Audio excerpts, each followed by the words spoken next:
శ్రీకాళహస్తి వాయులింగేశ్వర దివ్యక్షేత్రం. ఈ యొక్క పంచభూత లింగాల్లో వాయులింగేశ్వరుడు శ్రీకాళహస్తి మహాశివరాత్రి బ్రహ్మోత్సవాలు 3వ తేదీ నుంచి ప్రారంభమవుతున్నాయి. 3 నుంచి 16వ తేదీ వరకు అత్యంత వైభవంగా జరుగుతుంది. ఈ క్షేత్రం యొక్క మహత్యం ఏంటంటే భక్తుడికి ప్రథమ స్థానం ఇవ్వడం. ఆ విధంగా బ్రహ్మోత్సవాల్లో మొట్టమొదట మొదటి రోజు భక్త కన్నప్పకి ధ్వజస్తంభం అంకురార్పణ జరుగుతుంది. అదేవిధంగా రెండో రోజు స్వామికి ధ్వజస్తంభం యొక్క అంకురార్పణ జరుగుతుంది. Avira Women's Day special offer 50% off on IUI IVF valid till 8th March. ఉత్సవాల్లో 8వ తేదీ శివరాత్రి మహోత్సవం అత్యంత వైభవంగా జరుగుతుంది.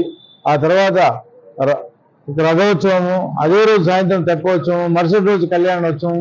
ఈ విధంగా ఈ క్షేత్రంలో బ్రహ్మోత్సవాలు అనేది చాలా అత్యంత అద్భుతంగా జరిగే క్షేత్రం ఇది. అందుకు సంబంధించి అన్ని ఏర్పాట్లు కూడా పూర్తయినాయి. శరవేగంగా పనులు జరుగుతున్నాయి. గతంలో లేని విధంగా అభివృద్ధి కార్యక్రమాలు, ఎక్కడికక్కడ కూడా క్యూలైన్ సిస్టమ్ కానీ, క్యూలైన్లోని భక్తులు ఏ ఇబ్బంది పడకుండా కూడా వారికి త్రాగునీరు సౌకర్యము, మజ్జిగ, అదేవిధంగా పాలు, చంటిపిట్టల తల్లులకి క్యాబిన్స్ సపరేట్గా ఏర్పాటు చేయడము, వీటన్నిటికంటే ముఖ్యం కూడా గతంలో ఎప్పుడు లేని విధంగా క్యూలైన్ సిస్టమ్ ఫామ్ చేస్తున్నాం.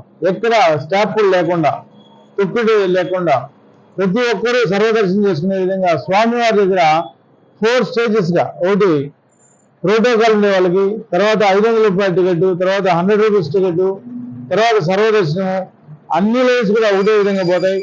ప్రోటోకాల్లో ఉన్న వ్యక్తి ఎప్పుడైతే ఎంటర్ అవుతాడో ఎంటర్ అయినప్పటి నుంచి స్వామి దర్శనం చేసుకొని వచ్చి, అమ్మవారి దర్శనం చేసుకొని వచ్చి బయట వచ్చేందుకు కూడా ప్రోటోకాల్ వాళ్ళు కూడా క్యూలోనే ఉంటారు. ఆ విధంగా ఎక్కడ జిగ్జాగ్ లేకుండా, ప్రోటోకాల్ వచ్చినప్పుడు తొక్కిసలాట లేకుండా ప్రోటోకాల్ వరకు ప్రోటోకాల్ దర్శనము, అదేవిధంగా సామాన్యులకు సర్వదర్శనము అత్యంత వైభవంగా ఉత్సవాలు ఏర్పాటు చేయాలని చెప్పి మా యొక్క అధికారులు, ముఖ్యంగా ఈఓ గారు, ఇంజనీరింగ్ శాఖ ప్రత్యేకంగా శానిటరీ సిస్టమ్ అయితే ఎక్కడ శానిటరీగా ఇబ్బంది లేకుండా సెక్యూరిటీ సిబ్బంది కూడా పనిచేస్తుంది.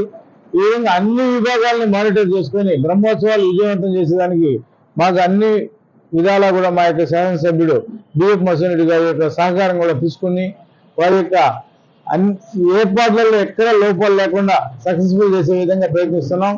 అందరూ రండి, స్వామి అమ్మవారి యొక్క దర్శన భాగ్యం పొందండి, వారి యొక్క చల్లని ఆశీస్సులు కూడా పొంది మీ కుటుంబాలు అందరికీ మంచి జరగాలని చెప్పి మనస్ఫూర్తిగా కోరుకుంటూ ఓం నమః శివాయ.